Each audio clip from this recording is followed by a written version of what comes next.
ছোটো বাচ্চাদেরকে বদনজর থেকে রক্ষা করার জন্য রাসূলুল্লাহ সাল্লাল্লাহু আলাইহি ওয়াসাল্লাম এই দোয়াটি পড়তেন এবং ফু দিতেন। এই দোয়াটি বুখারী শরীফের হাদিসের মধ্যে এসেছে। দোয়াটি হলো এই, উঈযুকুমা বিকালিমাতিল্লাহি তাম্মাতি মিন কুল্লি শাইতানিন ওয়া হাম্মাহ ওয়া মিন কুল্লি আইনিন লাম্মাহ। এই দোয়াটি নবী করিম সাল্লাল্লাহু আলাইহি ওয়াসাল্লাম নিজের নাতি হাসান হুসাইন রাদিয়াল্লাহু তাআলা আনহুমাকে পড়িতেন এবং ওনাদেরকে ফু দিতেন। ওনারা শিশু বাচ্চা ছিলেন যেই সময়।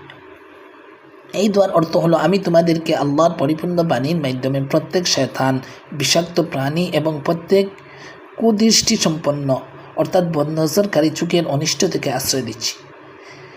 এই দোয়ার মধ্যে উঈযুকা, উঈযুকুমা, উঈযুকুম, উঈযুকি বিভিন্ন তরিকার হিসাবে আপনি পড়িতে পারবেন।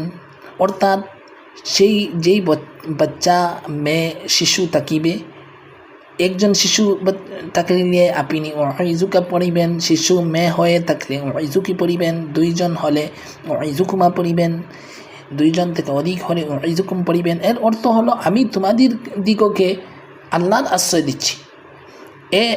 এ ব্যতীত সূরা ফালাক নাস পরে বাচ্চার গায়ে ফু দেওয়া সুন্নত। রাসূলুল্লাহ সাল্লাল্লাহু আলাইহি ওয়াসাল্লাম হাসান হুসাইন রাদিয়াল্লাহু তাআলা আনহুমা গায়ের ফু দিতেন এবং এইটি একটি পরীক্ষিত আমল, যার অনেক ফলাফল রয়েছে। শিশু বাচ্চারা শয়তানের অনিষ্ট থেকে হেফাজতে থাকে।